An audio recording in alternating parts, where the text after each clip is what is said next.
Welcome back. In this series of videos, we will be discussing a new lesson, that is evolution. This is a very simple and very interesting lesson wherein we are going to discuss the different theories and stories about number one, how did the universe as such originate?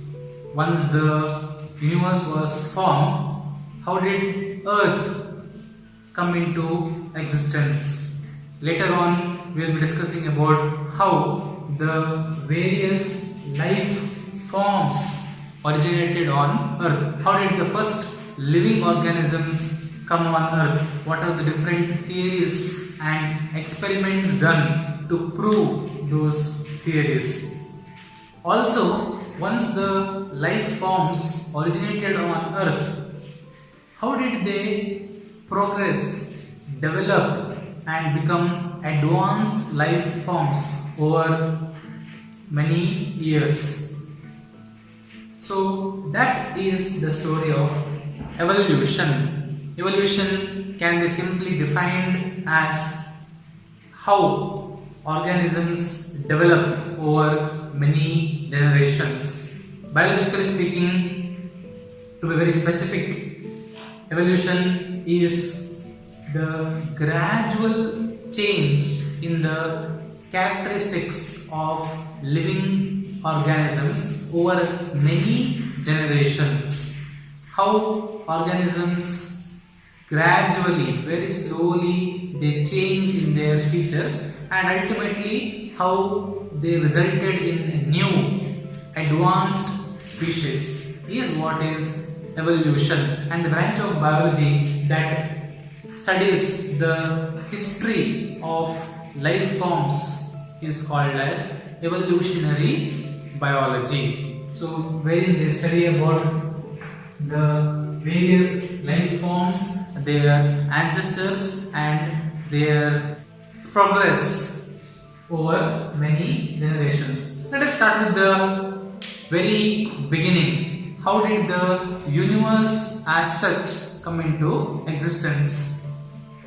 Scientifically accepted theory regarding the birth of the universe is what is famously called as the Big Bang theory. According to the Big Bang theory, there was a lot of energy that was concentrated in a very small space or volume. When the energy was so tremendous that it could not be confined to that small volume, there was a huge explosion. That is what is called as the Big Bang. So the tremendous amount of energy exploded. This energy was transformed into matter, and this matter, it spread over a vast expanse, thus creating the universe.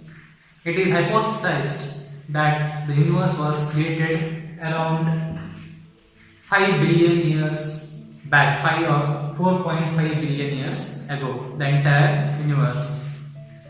And once the temperatures reduced, it took another 500 million years for the temperatures to reduce, and during this time lot of meteorites, rock formations, etc. had taken place over the universe. We know this because when we go on extraterrestrial excursions to space, and wherein we have collected various samples and doing a chemical analysis of these space samples, we know what are those exactly made up of. So we can say that Earth as an entity which is part of the Milky Way galaxy was also formed around 4.5 billion years ago, and the temperatures were very high during the initial stages. So for cooling down, it took another half a billion years, that is 500 billion years. So during that time, what was Earth like? How did it look like? It was filled with volcanic eruptions everywhere because of the tremendous amount of heat. Volcanoes were a common occurrence, and also the atmosphere was reducing in nature. There was no oxygen at all. Instead, the gases like carbon dioxide, methane, ammonia, etc., these were predominant in the prehistoric Earth atmosphere. And lightning, thunder, and UV rays were very abundant. So, high energy lightning, high energy UV rays were present, and also once the temperatures cooled down, we could see water vapor also in the atmosphere. Along with the energy of the UV rays and that from the sun, the water vapor, it split into hydrogen and oxygen. Thus, hydrogen and oxygen gases were formed.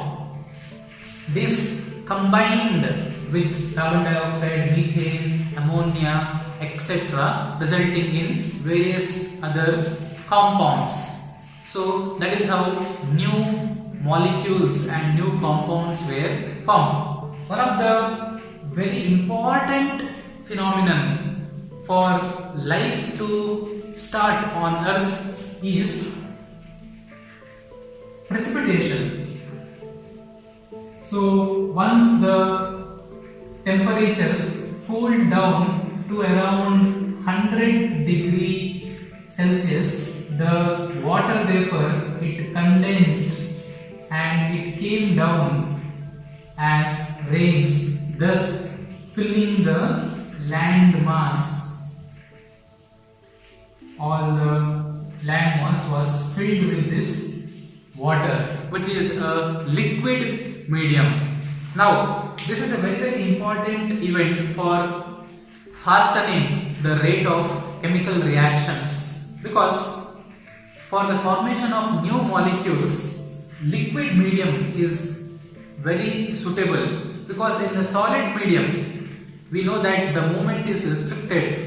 Molecules or atoms cannot move. Therefore, combining is a different question altogether. Whereas in the gaseous form, molecules are very far apart and they usually don't come close. Therefore, when water vapor condensed and came down on Earth as rains, the water medium, it acted as a medium for the formation of new chemical molecules. So this is very important, and that is why water is very important for all the organisms on Earth. So that is a little bit about the prehistoric conditions that existed on Earth.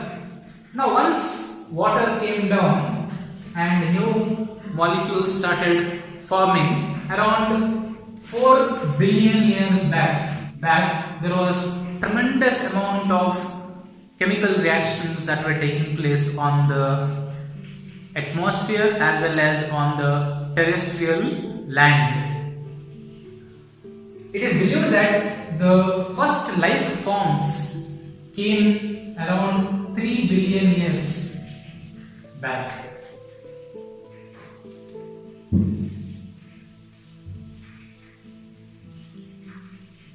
That is the first cells or first life forms that came.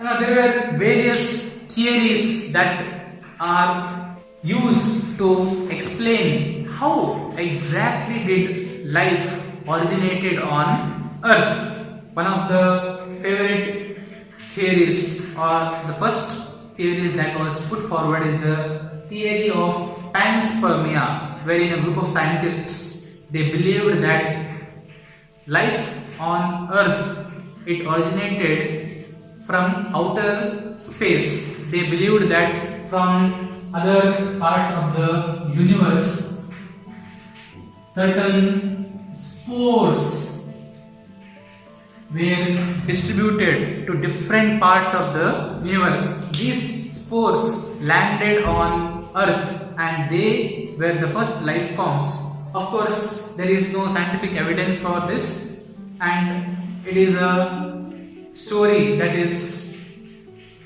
mostly fictional.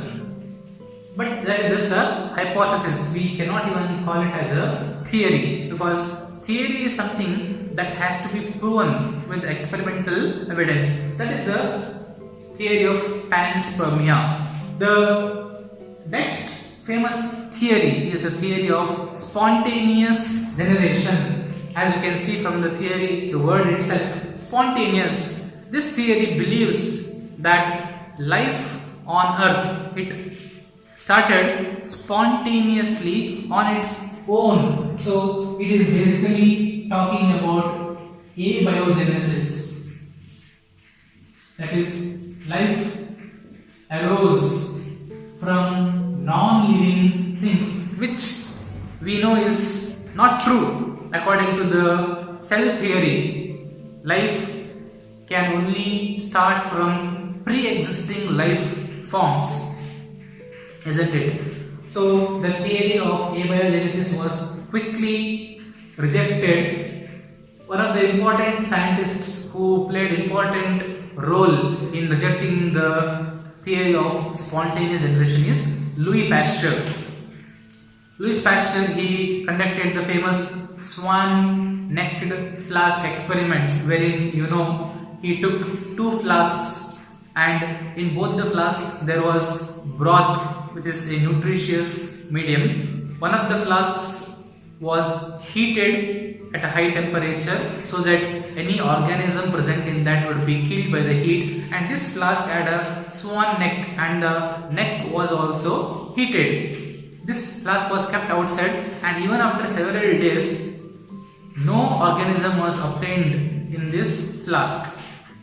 Whereas in the second set of flask, the broth was heated but it had a straight neck, and after a few days you could see that there were some yeast that was growing in the nutritious medium. So this experiment, it rejected the theory of spontaneous generation. So it disproved abiogenesis.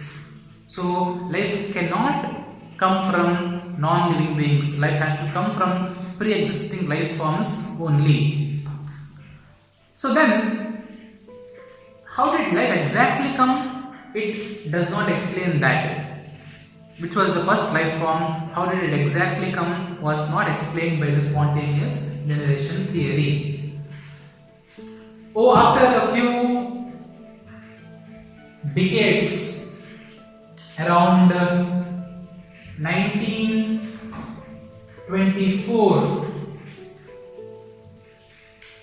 in the year 1924, a British scientist, J.B.S. Haldane, along with a Russian scientist, Alexander Oparin, they put forward a hypothesis regarding how life originated on Earth. This is one of the most famous theories and quite well accepted also. It is called as the Oparin-Haldane hypothesis, given by J.B.S. Haldane, English scientist, and Alexander Oparin, who was a Russian scientist. According to Oparin and Haldane, they talk about chemical evolution on Earth. They also say that prehistoric Earth, the atmosphere was very reducing. It was filled with carbon dioxide, methane, ammonia, and possibly hydrogen gas. And as you know, the atmosphere had frequent lightning and UV rays, and under this reducing atmosphere, along with the intensity of the high energy UV rays and lightning, new molecules were produced. So they are of the opinion that first chemical evolution started on Earth. So the theory of chemical evolution.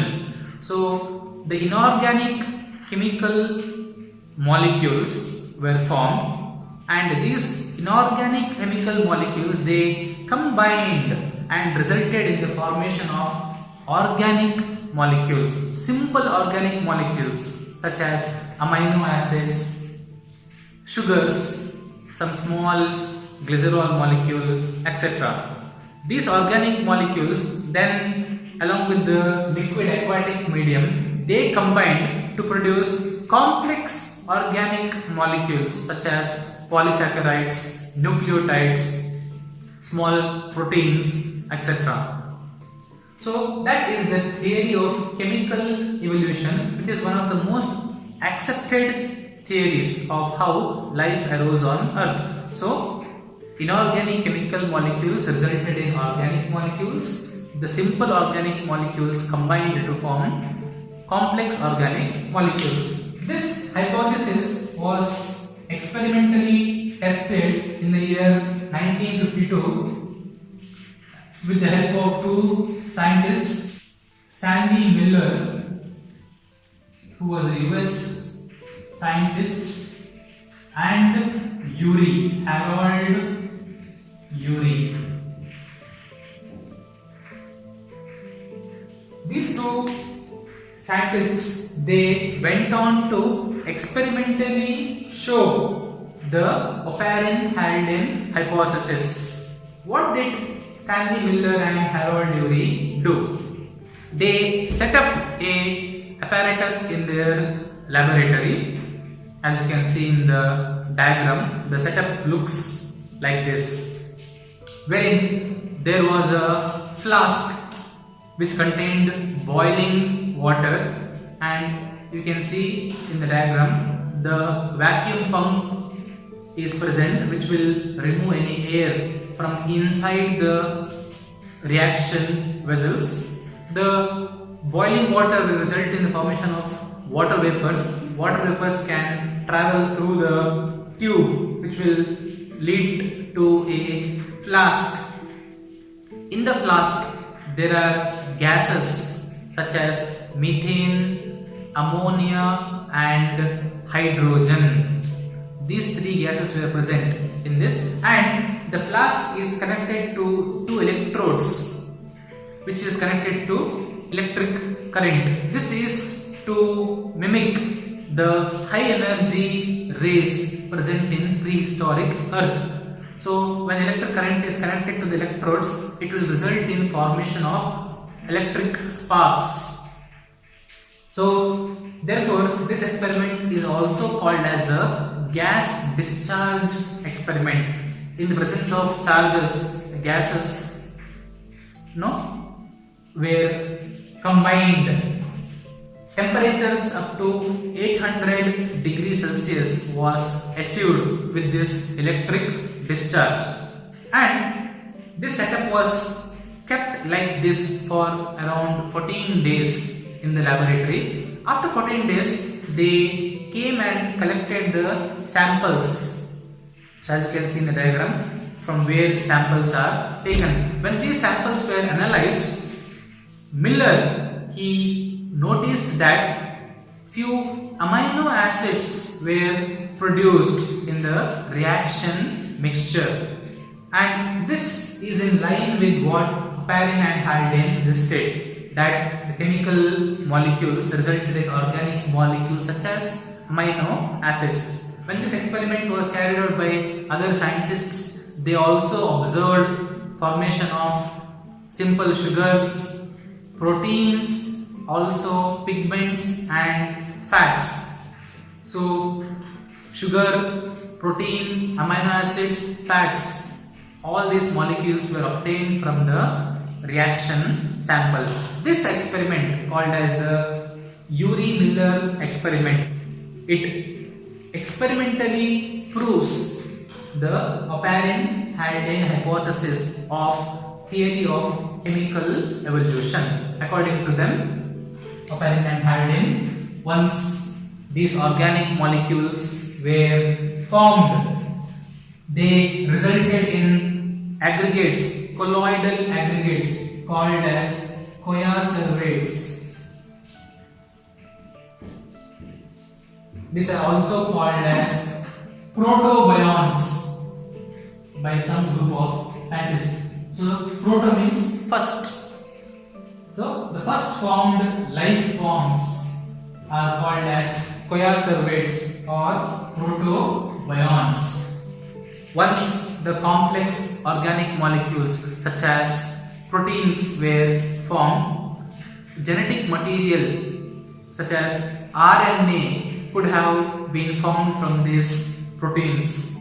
So this genetic material, maybe it was encapsulated, covered with maybe polysaccharides or protein itself, and this encapsulated material, it had the ability to replicate itself and produce new copies of itself. And that is exactly how the first cells were formed. A little bit of RNA covered by protein or polysaccharides, which had the ability to produce new copies similar to itself. And these were what are called as protobions or coacervates. Later, the genetic material changed from RNA into DNA, and you know this DNA is covered by membranes of lipids and proteins, resulting in the advanced cells. So the first life forms were merely RNA molecule covered with proteins or polysaccharides called as coacervates and protobions, which are the first life forms on Earth. And that is how life originated on Earth. Around 3 billion years back, the first life forms were seen. Let us look at how exactly did these life forms evolve to produce new species, and what are the evidences for evolution of life on Earth. Thank you.